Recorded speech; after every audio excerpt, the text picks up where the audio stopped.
Welcome back to the Austin Young Show, and everybody, I'm going to launch this Way Down episode finally. Been holding on to this one for a great opportunity, and why not? They are releasing a video for their track Marilyn on Friday. That's right, March 28th, you can see the new video for this song, Marilyn. Listen to it right now. This is Josh. This is Nick. We're from the Way Down, and you're listening to the Austin Young Show. Welcome back to the Austin Young Show. That was the 2 Watts Russian Warship, and I'm sat with Josh and Nick from the Way Down. How are you guys doing today? Doing good. Oh, we're great. So tell me a little bit about yourselves. You guys are pretty much a brand new band in Dallas. You know, just last week, everybody heard Fat by the Gallon. That's a 22-year-old veteran band. How would you describe yourselves? Because, like, no one, unless if they've caught a show, has been able to really listen to y'all. So that's give true. us the full breakdown.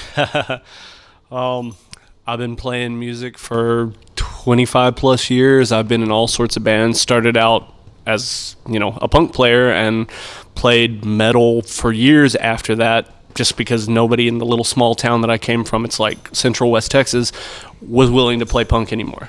That was bad for me because I wanted to play punk, but it was good because it made me spread my wings musically and learn to play a lot more than just, chorded things and whatever, and, opened up the background there. And Nick kind of comes from a metal background, drumming and all that, and so his timing, was a good thing for us, so that's helped a lot. But I mean, punk is definitely a lot different to play than metal is. Absolutely. I mean, some would say that punk is easier to play, but at the end of the day, it's a lot faster, so it's a lot harder. It's not. Especially from I guess the drummer's got the double kick, so they're a lot easier. Yeah. But. So what caused you to start the band? What was the what was kind of the catalyst for everything? Like I said, I've always been on fire for punk, and finally I just got to an age where I'm like, why am I not playing and writing the music that I love? I'm in a bigger city now. I have a lot more options. I need what's inside of me to be where everyone can hear it, and it needs to happen. And so at the time, at the very beginning of the band, which May was a year, our first show with them, that was a year that we had been a band. So at the beginning stages, my best friend of like 34 years and I decided we were going to get the thing going. It's like I was writing the songs, he was helping me get everything going, and we decided we were going to just go full steam ahead. So it was me, him, my brother-in-law, who's our bass player, Alex, and we got it going like that. Then my best friend's neighbor, he had kind of been jamming with him, and he would hear us when we would practice over there in Denton, and he was like, man, you guys sound great. And Scott was like, hey, he's a guitarist, why don't we try and bring him in, see if he'll play with us? And we did, and they stayed with us for a good while, but they had some things go on and they had to go their separate ways. So we found Nick, which I knew through another band, and got him to come on and start playing with us. And he knew Jimmy, which is our drummer now, and we got it going from there. And I'll kind of let him take over a little bit on his background with him. But yeah, because you're brand new to the band. You came in probably 7-8 months after the start, a year after the start, kind of thing. Yeah, and brand new, like one show in, kind of at this point. Yeah, two shows in at this point. Yeah. So, how'd you get roped into this shit show? Great question. Well, I've been a drummer my entire life, and like Josh said, we were on a hip hop project together. But wait, you're not the guitar player for this, or you're not the drummer for this band. I am not the drummer for this band. You are a guitar player. I am a guitar player now. And decided what kind of crazy fucking world are we living in right now? I'm a man that loves a challenge. I'd played drums in so many projects throughout the years, and decided that I've always tinkered on guitar, and I said to my wife, I have a goal that within a year I'm going to be on stage playing guitar. And Josh gave me a great opportunity to jump on and try it, and he's been putting up with me ever since. Is this your first punk band? First punk band. So what? When you thought of punk before joining the band, what was like your influences in the punk world? Oh Lord! Well, I'm going to embarrass Josh and everybody here. Well, the same as your average 12-year-old little girl out there. Green Day and your pop punk stuff from the 90s and early 2000s. That was really although I will say, I love the Misfits, and I've always loved Glenn Danzig. Sam Hain, everything. That was something that has always been with me. But beyond that, not much. Okay. Yeah. And then, so for you, coming in off the metal world and everything like that, were kind of fans of your past bands kind of a little taken aback by your sudden switch? I think everybody was just like, what are you doing on guitar, man? What are you doing on guitar? Honestly, I've done a lot of genre flipping out is something I love to do. Okay. I've done country. I've done like hip hop. I've done shoegaze. Just everything. As a drummer, it's easy to do as a drummer. I wanted the challenge of playing guitar, and punk is very fast, and so I wanted something that was going to be challenging. And I thought, honestly, this would be a good challenge for me. And their band sounded great, and they're good guys, so it was the right choice.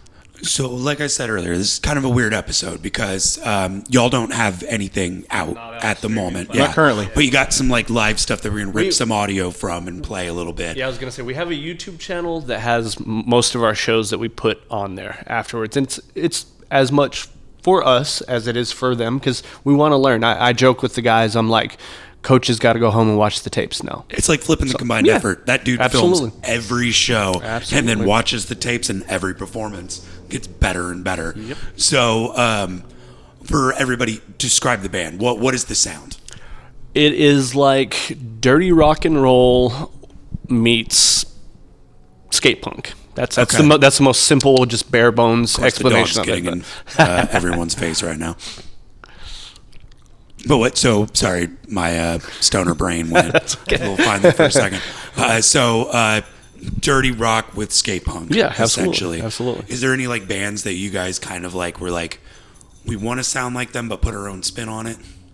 All the typical skate punk bands like NoFX, Bad Religion, No Use for a Name, Pulley, Strung Out, all that stuff is the big influences to me. But all the metal I played, that's not going anywhere. That's infused into me. So you'll hear a lot of little pentatonic riffs or things that normal punk bands don't do. We don't just straight 3 and 4 chorded. We're doing all sorts of little riffage in there and leads and things that a lot of bands don't do. It's I don't know. Like I said, it's not standard punk, but it's punk at heart and punk at its core. So are you guys thinking of in future dates, because the 2 new members just came in, right?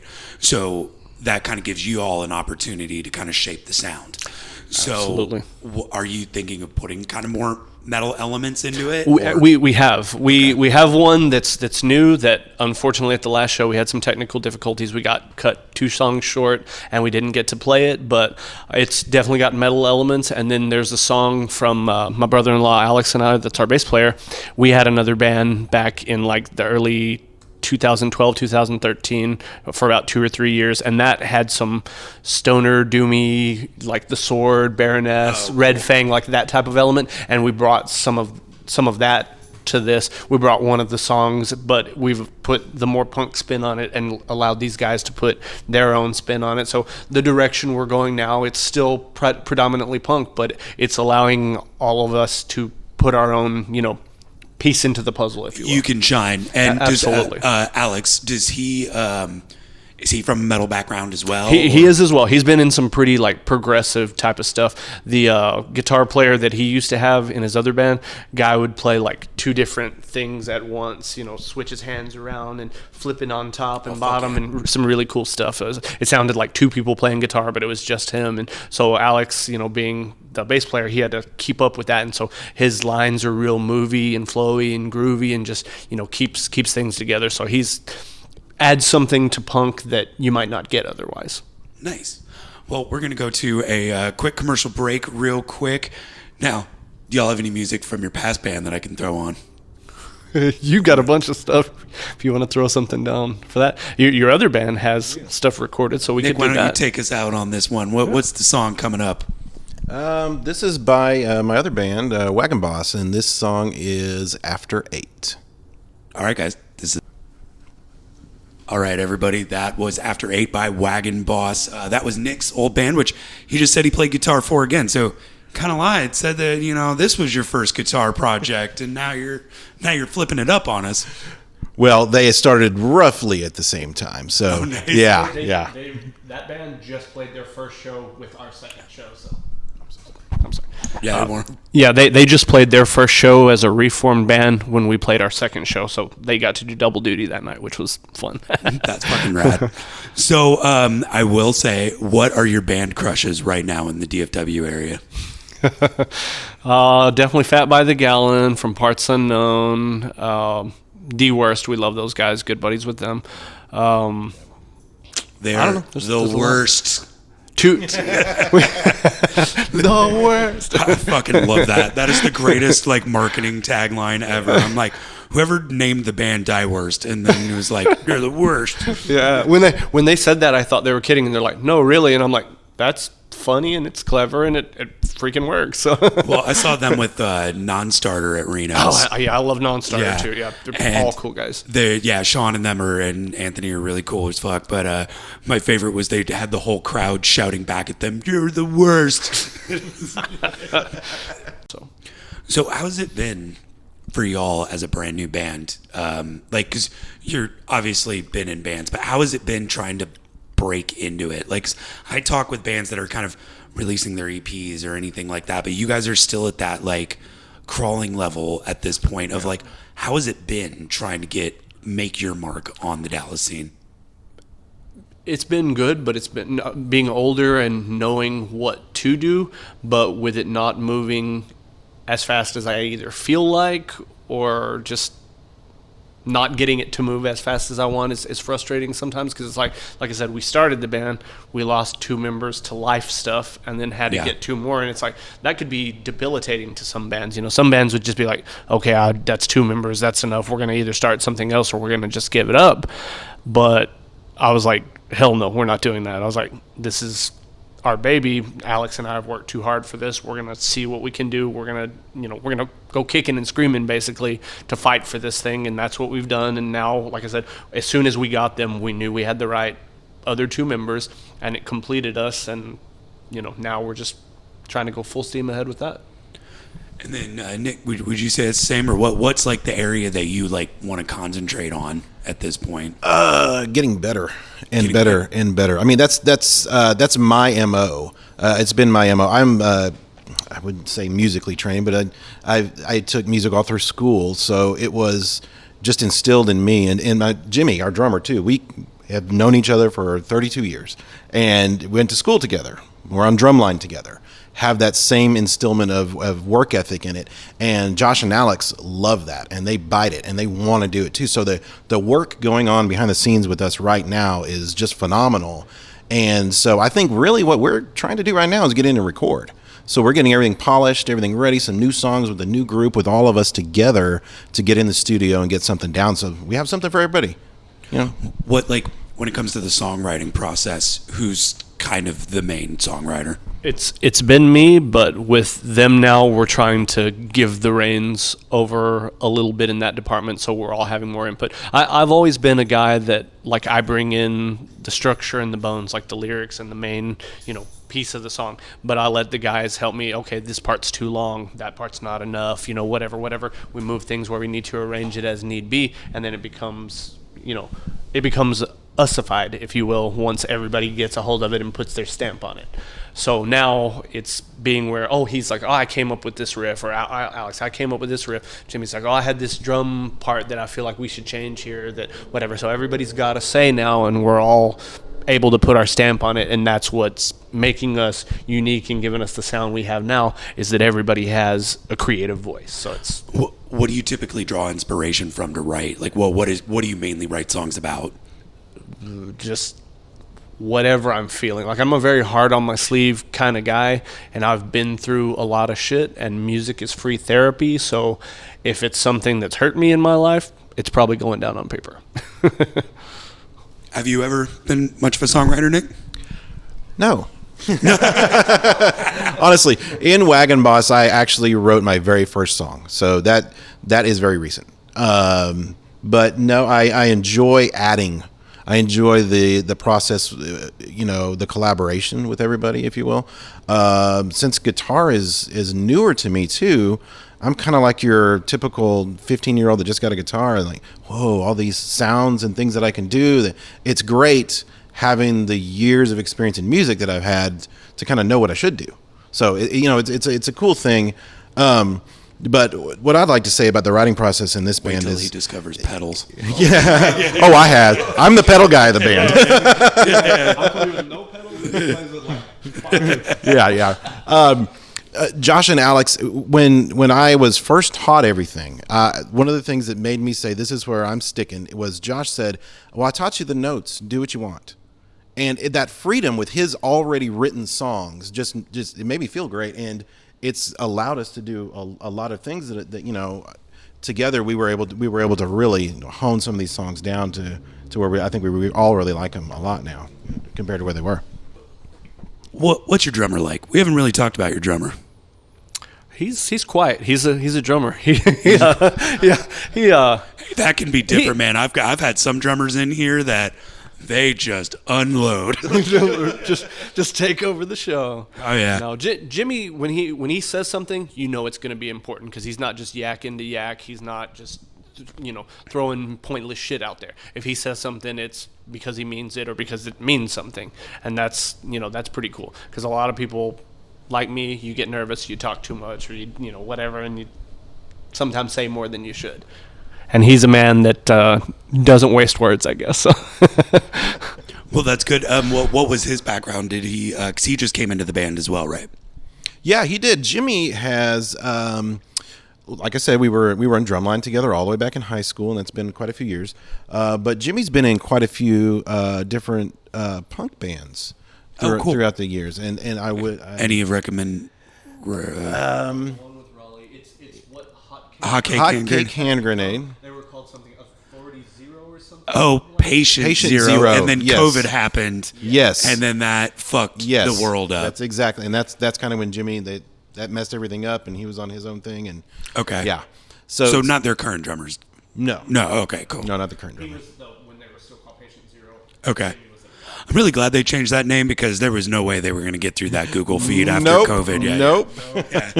But that's kind of cool. So he's definitely so he brings the old school punk element that kind of the band, I wouldn't say was missing, but it kind of helps when you have somebody established in the scene to kind of come in and I was going to say he varies it up very nice because he has that, and then he's also into like metalcore and stuff. Okay. He has a double kick. A lot of punk drummers refuse to do it. Like my best friend, when he played for us, he's extremely fast. He's doing triplets with a single pedal. A lot of people can't do that. But Jimmy, he adds a different thing. He does those double bass rolls on some of our songs now and gives it, like I said, that little metal element that goes with some of my writing. So it matches up perfect with what's already infused into my punk. My punk is by default kind of metal because I played metal way longer than I did. But punk is my heart. Punk is what I love and it's the top thing for me. But I played metal for a long time, so that, like I said at the beginning, that's not going anywhere. It's going to always be infused into the punk. It's like you think of bands like NoFX, Bad Religion, some of the darker punk stuff that has those metal solos and all that type of stuff in it. It's like that's playing that has helped me get closer to where I want to be with all that. So it's pretty cool.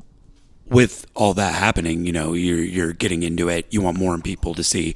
Is there any plan for a studio trip here anytime soon? Oh, absolutely. Yeah, we're trying to get that figured out. We're hoping sometime in September we're going to go and try and record with a buddy, see how that goes, and then once we've knocked out some demos and whatever, then we'll see about going to like a legit studio and spending some money and doing all that. You have to do is release 3 songs and you have more than the 2 Watts have released in like 5 years.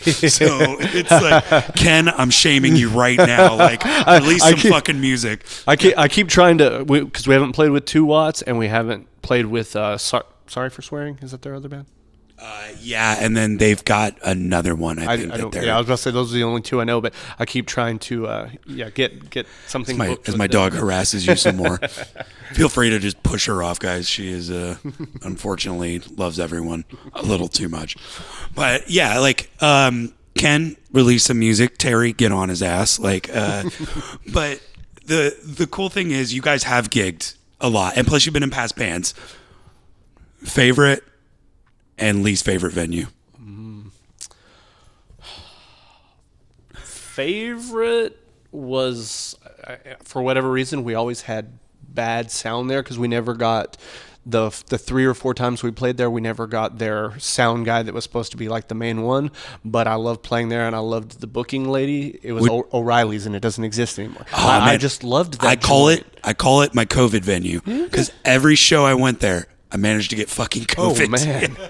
But I do miss the like $5 like literally hand you a bottle of vodka. Like you would go in there, you're like, I would like a drink. It was pretty much a pint glass with liquor and a tiny little drop of mixer in that place.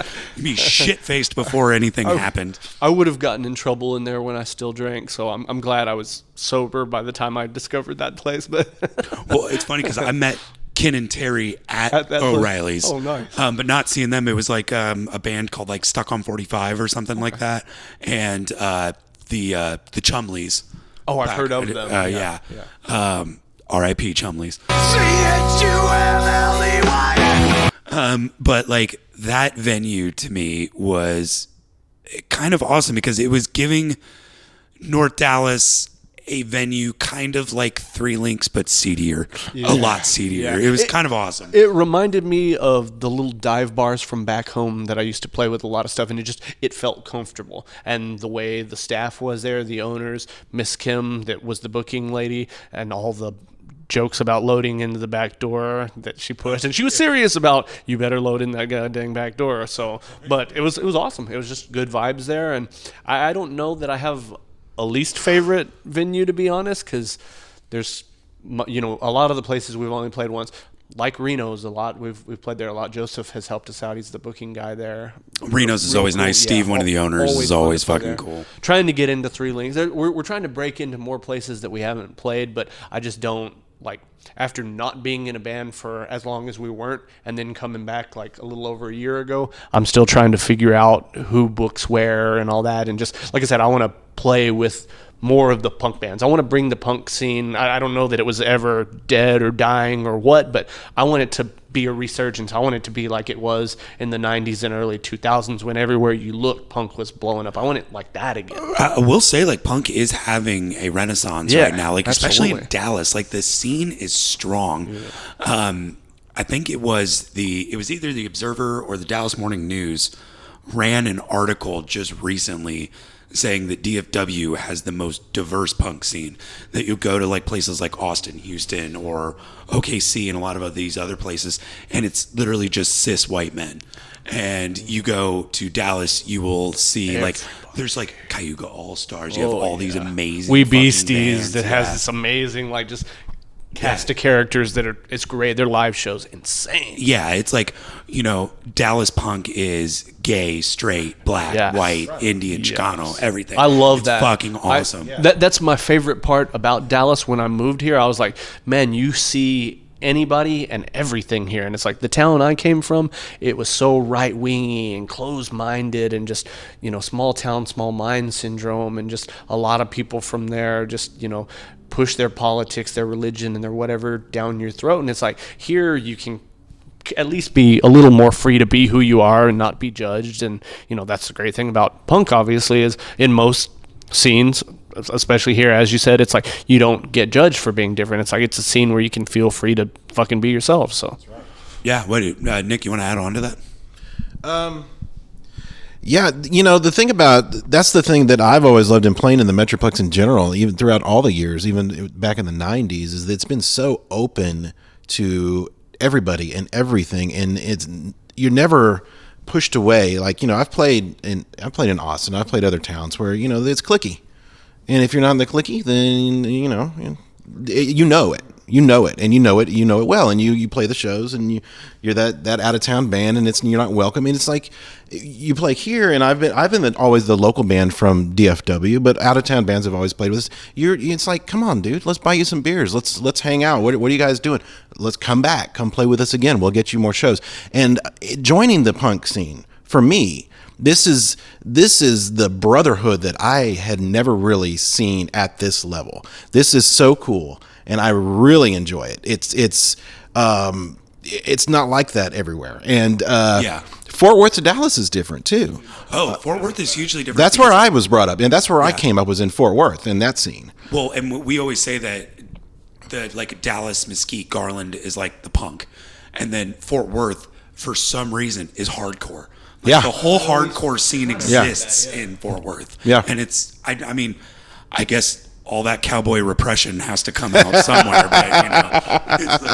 but but like growing up, did you ever like have, because you said you grew up in Fort Worth? Yes.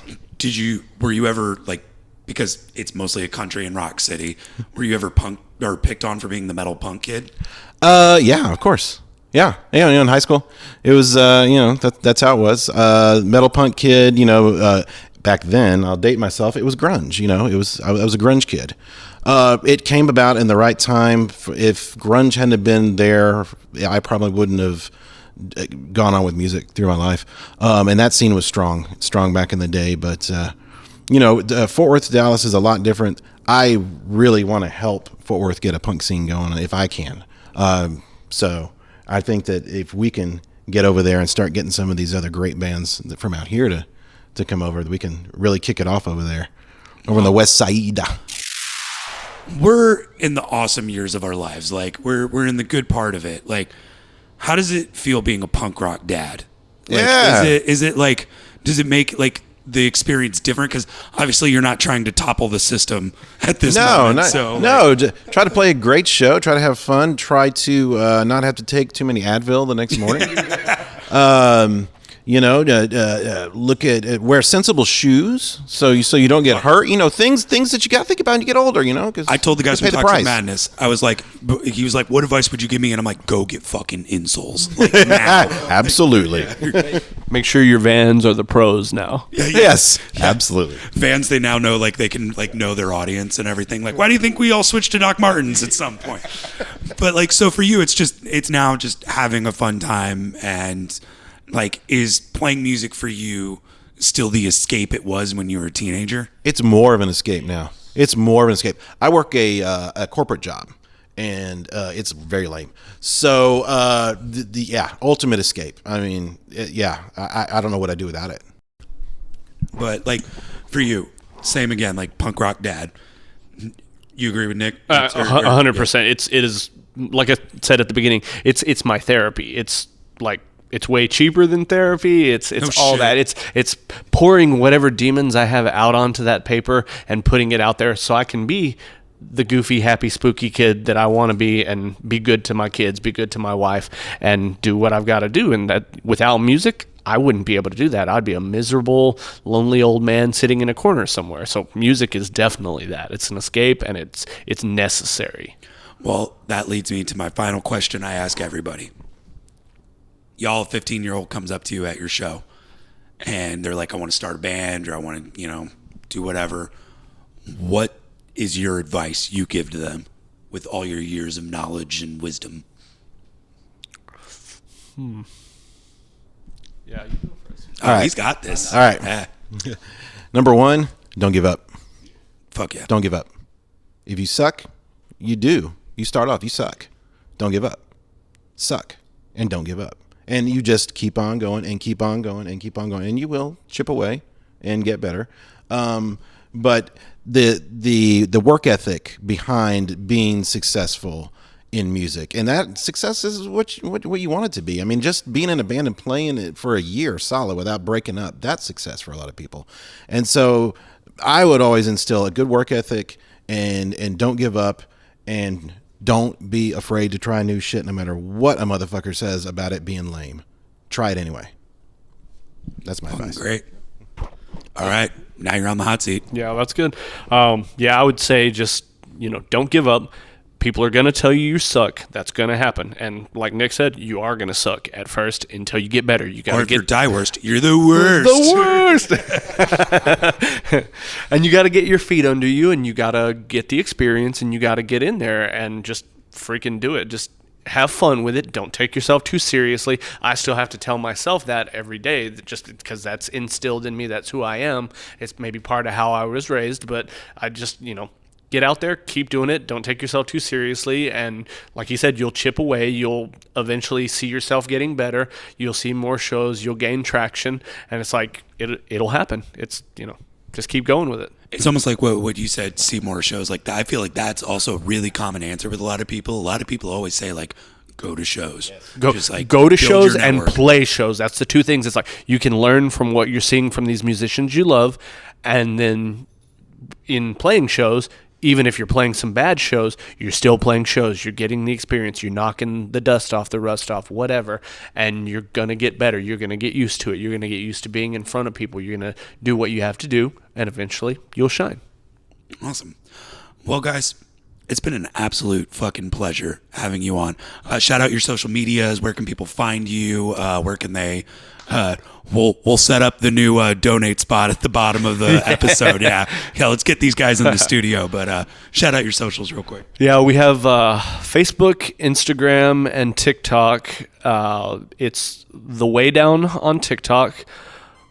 It's on Instagram. It's the with the underscore way underscore down. And then on Facebook, just type in The Way Down and you'll find us on there. Yeah, they're the ones with the photo on theirs. There's like a hardcore emo band that I got confused with called The Way Down. It's not that one. and that is a defunct band. Like, we were already named that for a while, and then we came upon that. And you should just steal their music and put it out as yours. Just to do the right thing, I messaged the guy because I'm like, okay, we're going to have to change this name now. And I'm like, are you guys still an active band? I didn't know. And I kind of explained our situation, and he's like, no, and that band never really did anything, as you can see from the deal. He's like, y'all roll with it. He's like, have fun. Or you could just do the hardcore thing, call it The Way Down TX. Right. Do the old school hardcore. And we almost thought of that. Fucking roll it up. Josh and Nick, I'd really like to thank you for coming on the show. Guys, this is The Way Down single SCDP. Go listen to it now. Pick it up, Dallas.